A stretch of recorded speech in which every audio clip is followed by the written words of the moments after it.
जल्दी से जल्दी पहुँचिए, फिर हम लोग ग्रुप में आपस में कुछ डिस्कशन करेंगे और यहाँ पे शोर शराबा हल्ला बिल्कुल भी नहीं करना। सब लोग जल्दी से जल्दी यहाँ पहुँचिए। हम लोग यहाँ अपने सारी एनएम बहन मौजूद है। हम लोग सम्मान के साथ इस बात को रखना चाहेंगे कि हमारी कोई गलती नहीं है। हमें बीटीएससी के हर रूल रेगुलेशन को फॉलो करते हुए, उनके हर प्रोसेस को कंप्लीट करते हुए हम क्वालिफाइड हैं और हमारा कुछ तो राइट्स जरूर है और हम कुछ बहुत राइट्स है। प्लस क्या है कि हम इस चीज़ को मान लेंगे कि हमारे हाई कोर्ट साहब ने एक भावनात्मक फैसला दे दिया है, तो हम उनको डिनाई नहीं कर सकते। लेकिन इतना तो हम अपनी बात जरूर कहेंगे कि वो हमारे बारे में भी सोचे। 8000 क्वालिफाइड लोग हैं, हम लोगों का भी आत्मबल टूट जाएगा कि अब लोग पढ़ने से भी लोग दूर जाएंगे कि हम मेहनत करके हम आगे कैसे बढ़े। तो हमको ये फल मिला है, हमारी मेहनत का ये फल मिला है। तो हम जवाब मांग रहे हैं अपने बीटीएससी से और जवाब मांगेंगे कोर्ट से भी, क्योंकि ये हमारा फंडामेंटल राइट है और पूरी तरह से हमारी क्या गलती है कि हम क्वालिफाई किए, हम प्रोसेस को पूरा किए और यहाँ तक आए। तो हमको अब जवाब चाहिए। हमारा भी भविष्य अंधकार में है, हमारी क्वालिफाइड बहनों की भी भविष्य अंधकार में है। अगर अभी हम लोग आगे बढ़ेंगे मिलेगा तो फिर पढ़ी लिखी का क्या मतलब है? कोई मतलब ही नहीं रहेगा। मैं खुद संविदा एनएम हूँ। उससे अच्छा है कि पैसा उसको मिल जाएगा, जो पढ़ी लिखी है उसको कुछ नहीं मिलेगा। मैंने काम करते हुए पढ़ाई की है और ये हम एक बात जरूर कहना चाहेंगे कि हमारे बीटीएससी ने बहुत क्रिस्टल क्लियर प्रोसेस में जा करके एक हीरे को छाट करके सामने लाया है और हमारी बात को रखा है। तो आप इस चीज से अनुभव करेंगे कि फर्जरी को रोकने का काम किया है उन्होंने। हमारे जितने भी क्वालिफाइड लोग हैं एक हीरे की तरह हम लोग सामने आए हैं। तो अब उस चीज को या तो कोर्ट एक्सेप्ट करे या स्वास्थ्य विभाग एक्सेप्ट करे या उसको डिनाई करे, लेकिन सोचने को उनको भी मजबूर होना पड़ेगा कि वो हमारे बारे में क्या राय रखते हैं। राय क्या रखते, लोगों को जॉब चाहिए। जैसा कि पता चला है कि कुछ बातें जो है आप लोग जो जितने भी आप लोग क्वालिफाइड हैं, आपका कोई चर्चा कोर्ट में नहीं हुई है। क्या यह कहाँ तक सच है? ये हद तक सच है। ये सही बात है कि हम लोग की कोई भी पक्ष नहीं रखी गई। तो कहीं ना कहीं ये बात छुपाई गई है। सिर्फ ज्वाइनिंग बच गई थी, बाकी सारा प्रोसेस हो चुका था।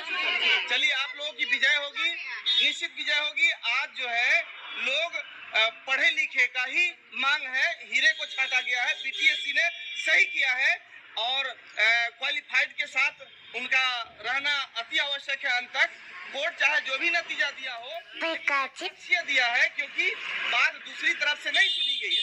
ना तो बीटीएससी रखा कि सिर्फ ज्वाइनिंग कराना बाकी रह गया है, बल्कि सिर्फ संविदा कर्मी को ही बात सुनी गई और वहाँ सिर्फ उसे पारितोषिक दी गई, सिर्फ संविदा वाली को पारितोषिक दी गई। लेकिन आप क्वालिफाई इतना मेहनत किए, 3-4 लाख, आप लोग कहते हैं ना कि बहुत पैसे लगे अभी तैयारी करने में, तो इतने पैसे लगे हैं, इसका देनदार कौन होगा? इतना समय बर्बाद हुआ। आप लोग घर बार छोड़ करके, अपने बच्चे को छोड़ करके तैयारी किया शहर में आकर के, जिसका पर मंथ जो है किराया लगभग 15,000 10,000 पड़ता है।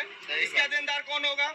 बीटीएससी भी जवाब देगी, निश्चित देगी, और बीटीएससी आपको साथ देगी, इसमें दो राय नहीं है। पहले आप बीटीएससी से बात करें कि आपके प्रति क्या जो है उनका रवैया रहा। देखिए, इतने स्टूडेंट आ चुके हैं, अगर आप भी हैं तो अभी प्लीज जरूर आइए।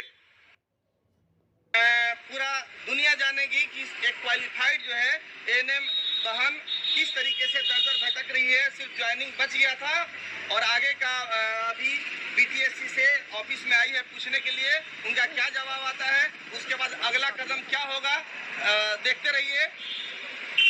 बहुत सारी बहनें यहाँ ऐसी भी है जो घर में अपने बच्चे को सुला के, खाना बना के, सारा काम करके फिर पढ़ाई भी करती है, जॉब भी करती है, उसके बाद भी क्वालिफाई हुई है। तो उनका क्या होगा? उनका मनोबल टूट जाएगा या नहीं टूट जाएगा? बिल्कुल बिल्कुल, ऐसी बात नहीं है, ऐसी बात नहीं है कि संविदा ऐसी बात नहीं है कि संविदा को प्रेफरेंस नहीं दिया गया, प्रायोरिटी नहीं दिया गया था। मामूली मिनिमम मार्क्स दिए गए थे ताकि वो उसमें पास कर जाए। उनका एक्सपीरियंस काउंट होना था उसमें, जो भी सालाना था। जी, जैसा उसके बारे में भी मैंने देखा हूँ कि जो संविदा कर्मी थी पर वर्ष 5 अंक दिए गए थे और मापदंड बिल्कुल इजी किया गया था कि आप जो टेक्निकल से जो आप पढ़ी हो और जो टेक्निकल वर्क कर रही हो, तकनीकी सहायक ने बिल्कुल सिंपल बिल्कुल सिंपल जो है पढ़ाया, बिल्कुल। सारे क्वेश्चन हमारे ही कम्युनिटी से रिलेटेड था और जो बिहार उससे रिलेटेड था।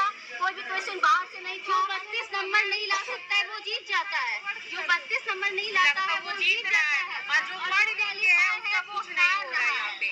ये कहाँ का न्याय है? हम ये नहीं कि संविदा वाली के विपक्ष में कोई बात बोल रहे हैं, बस हमें भी जॉब उन लोगों को दिया गया था। उन्होंने उनकी सरकार से अपनी मांग है, लेकिन आपने जो क्वालिफाई किया है जिस कैडर रूल के अकॉर्डिंग आप पास हैं, आपको बिल्कुल न्याय मिलेगा।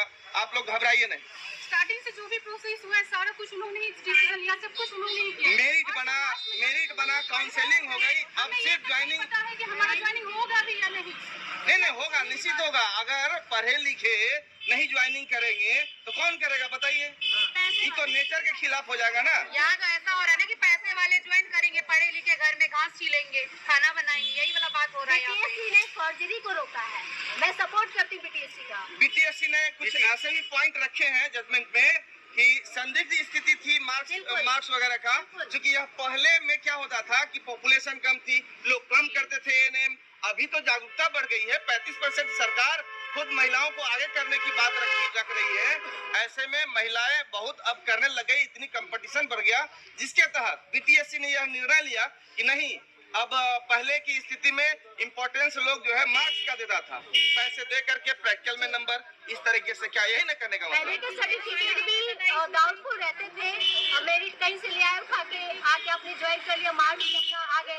लेकिन उस फर्जरी को रोकने के लिए बीटीएससी ने एक बहुत अच्छा कदम उठाया था। क्लियर बोलेंगे, उन्होंने सबको मौका दिया था, संविदा को भी दिया था और जो नॉन कॉन्ट्रेक्चुअल थे उनको भी दिया था। बशर्ते इसमें उन्होंने अपनी बात को आगे रख करके बहुत ज्यादा उन्होंने उसको प्रायोरिटी दे दिया।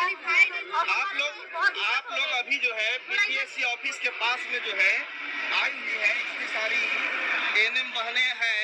अब इनका दुखड़ा कौन सुनेगा? सरकार अगर देख रही है, सुन रही है, सुनेगी तो इस पर जरूर जो है कुछ न कुछ जो है